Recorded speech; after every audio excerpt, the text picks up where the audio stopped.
अभी मैं गोरखपुर में भगवत निषाद के घर के सामने हूं, जो बीएसएफ के रिटायर्ड जवान हैं और उन्होंने कोर्ट परिसर में एक बलात्कारी को गोली मार दी। और मेरे साथ अंगद निषाद जी हैं, जो क्षेत्रीय नेता हैं और भाजपा के एक कार्यकर्ता हैं। सच तक न्यूज़ में आपका स्वागत है। धन्यवाद, आपके चैनल के दर्शकों को भी। अच्छा, एक बात बताइए, आप जो भगवत निषाद जी ने किया है, क्या वो सही किया है? बिल्कुल सही किया है, मेरे समझ से बिल्कुल सही किए हैं। वो एक फौजी व्यक्ति थे। वो आप गोरखपुर जिला के रहने वाले हैं? जी जी जी बिल्कुल। योगी आदित्यनाथ जी गोरखपुर जिला के रहने वाले हैं? जी। आप भी भाजपा के, योगी आदित्यनाथ जी भी भाजपा के, तो फिर आप भाजपा के लोग जो हैं, ये रिटायर्ड बीएसएफ के जवान को इंसाफ कब दिलाइएगा? इंसाफ हम लोग दिला के रहेंगे। हम चाहे पूरा समाज जितना है, सिर्फ मीडिया में ये बात कहिएगा कि इंसाफ दिला के रहेंगे, या इंसाफ दिलवाएंगे? दिलवाया जाएगा, दिलवाया जाएगा। सड़क से लगाए। अभी तक यूपी में चुनाव है, कोई भी नेता इनके परिजन से मिलने नहीं आया। कौन है दोषी? देखिए, मैं इस जिला का नहीं, इनके ग्राम सभा का हूँ। मेरे ग्राम सभा के भागवत भैया हैं, उनका मैं शुरू से देखा हूँ। उनके घर के बगल का मैं हूँ।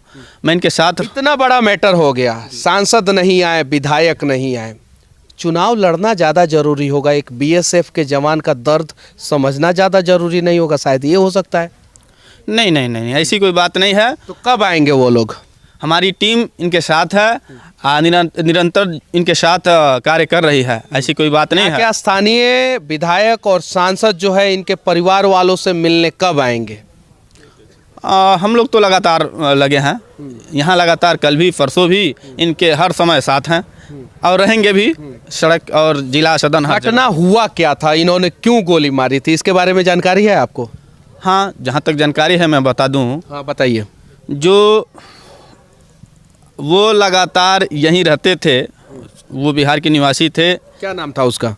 दिलशाद करके नाम था। दिलशाद उर्फ दिल्लू, दिलशाद हुसैन करके ऐसा नाम था। हम लगातार इस रास्ते आते जाते थे। यहीं पंचर की दुकान थी उसकी। तो यानी दिलशाद हुसैन का पंचर का दुकान था? हाँ, यहाँ पंचर की दुकान थी और यहीं से जो है वो अपनी घिनौनी हरकत लगातार करता रहता था। अब ये फौजी भैया जो हैं, ये गर्व से जीने वाले, लगातार 22 साल सेवा देश को देने वाले, देश को रक्षा देने वाले, अब अपने परिवार का रक्षा किए हैं तो अच्छी बात है। हाँ। अच्छा, उसने जो बलात्कार जैसा जघन्य अपराध करने के बाद जो है, पास्को एक्ट का जो मुजरिम था, उसे बेल मिल गया था, ये बात जानकारी है? हाँ हाँ बिल्कुल। बेल के बाद वो परिजनों को धमकी देता था कि आपकी बेटी को जो है आपके घर से हम खींच के लेके जाएंगे। जब बलात्कार किए तो हमारा कोर्ट कुछ नहीं कर पाया, तो अब क्या करेगा? इस बात की जानकारी है? बिल्कुल जानकारी है। ऐसा स्टेटमेंट कई किस्म का वो दिया है, फेसबुक, व्हाट्सअप, जैसे जो भी वो माध्यम समझा है, हर माध्यम से वो ऐसा एस्टिमेट सोशल मीडिया के माध्यम से देता था। क्या लिखता था सोशल मीडिया पे? उस पे तमाम किस्म का इनके ऊपर अभद्र तरह का टिप्पणी करता था। देखिए, वो बलात्कारी का हिम्मत और हौसला कितना बढ़ गया था कि बलात्कार करने के बाद जो है, जब उसे जमानत मिल गया तो सोशल मीडिया पे डायरेक्ट बीएसएफ के जवान और उनकी बेटी के खिलाफ लिखता था ससुर जी हम आएंगे और दुल्हन उसे बनाएंगे। ऐसा बहुत सारी चीज़ों को लिखता था। अब जरा सोचिए कि एक रिटायर्ड बीएसएफ के जवान की बेटी के साथ इतना बड़ा अपराध होता है, उसके बाद अपराधी जो है कोर्ट के द्वारा छोड़ दिया जाता है। और उसके कहाँ से उसको ऐसी ताकत मिलती थी?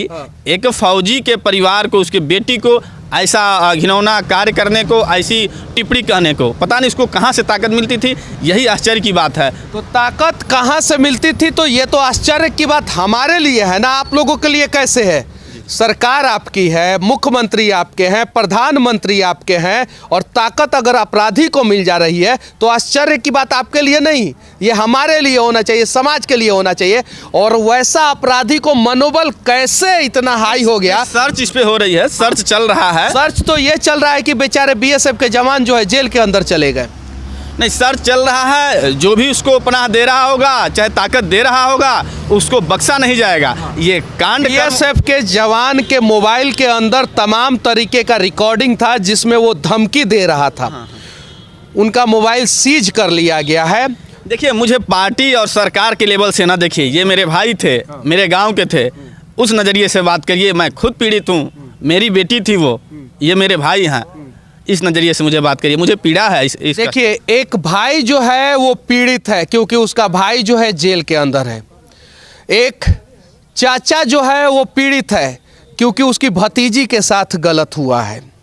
और एक पार्टी का कार्यकर्ता होने के नाते एक व्यक्ति भी पीड़ित है क्योंकि इंसानियत के नाते एक बच्ची के साथ गलत हुआ है। कड़वा सवाल हम करेंगे, हम मीडिया वाले हैं, नहीं करेंगे तब तक जवाब हमें नहीं मिलेगा, और जवाब ढूंढने का प्रयास तब तक करेंगे जब तक उस बच्ची को इंसाफ नहीं हो जाए और जब तक उस बीएसएफ के जवान के साथ इंसाफ ना हो जाए। अगर उन्होंने गलत किया है तो क्यों गलत किया है, इसकी जांच होनी चाहिए।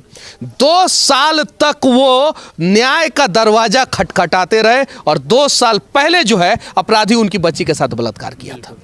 उसके बाद वो अपराधी का हिम्मत और हौसला देखिए कि जेल से छूटने के बाद इसी घर के पास आके उन लोगों को धमकी देता था, उनके परिवार वालों को धमकी देता था। उसका इतना हिम्मत और हौसला बढ़ गया। और दुर्भाग्य की बात यह है कि समाज में रहने वाले कुछ सामाजिक प्राणी जो है वो ताना भी देते थे बीएसएफ के जवान को। क्या गलती था उस बीएसएफ के जवान का?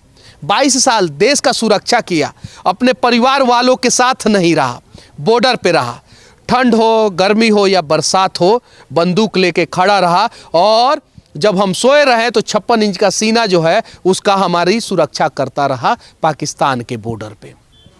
आज हमें उसके साथ खड़े होने की ज़रूरत है।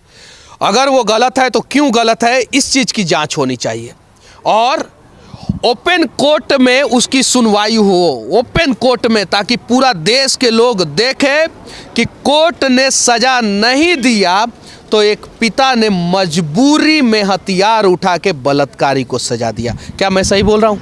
बिल्कुल सही बोल रहे हैं। आपके चैनल से मैं भी समाज और इस प्रदेश देश से वो गुहार लगाता हूँ कि ऐसे दोषी जहाँ भी हों तुरंत ऑन द स्पॉट फैसला लेना चाहिए। घटना के बारे में जानकारी है आपको? Yes sir. जो हुआ क्या सही हुआ? सही एकदम हुआ। ऐसा हर पिता को करना चाहिए अपने बेटी की सुरक्षा के लिए, अपने परिवार की सुरक्षा के लिए। जो भी किए। क्या नाम हुआ आपका? वाल्मीकि निषाद। अच्छा, ये बताइए कि जो एक पिता ने अपनी बेटी की रक्षा के लिए किया, क्या वो सही किया? बिल्कुल सही किया। क्या उन्होंने सही किया? एकदम सर। अगर हमारा परिवार सुरक्षित नहीं रहेगा तो हमें खुद सुरक्षा देनी पड़ेगी। हम अपने देश की सुरक्षा कर सकते हैं तो हम अपने परिवार की भी सुरक्षा कर सकते हैं। और कोई भी व्यक्ति हमारे बिटिया, बहन, बेटी को गंदे नज़र से देखेगा तो हम बर्दाश्त नहीं कर पाएंगे, क्योंकि हम एक सैनिक के बेटे मैं भी हूँ और ये भी थे। ये भी अगर फौजी हैं, देश का सेवा कर सकते हैं तो अपने परिवार का भी रक्षा कर सकते हैं। अगर देश की सेवा कर रहे हैं तो इन्होंने 1% गलत नहीं किया है। ये दादाजी हैं और पिताजी हैं। फौजी साहब के ये पिताजी हैं और बचिया के ये दादाजी हैं। बस इनसे अब हम क्या सवाल पूछें कि आपके बेटा ने क्या किया, सही किया या गलत किया? बस समाज के बुद्धिजीवी लोगों से सवाल करने का प्रयास कर रहा हूं कि आखिर एक बीएसएफ के अनुशासित जवान को इस प्रकार का कदम क्यों उठाना पड़ा। इस सवाल को ढूंढने का प्रयास करना होगा और जिस दिन जवाब मिल जाएगा शायद फिर कभी किसी बच्ची के साथ कोई दरिंदगी नहीं करेगा और बलात्कार की घटनाएं जो है भारत में होनी बंद हो जाएगी। लेकिन हमारा ये प्रयास कैसा लगा आप लोग कमेंट करके ज़रूर बताना। जय हिंद।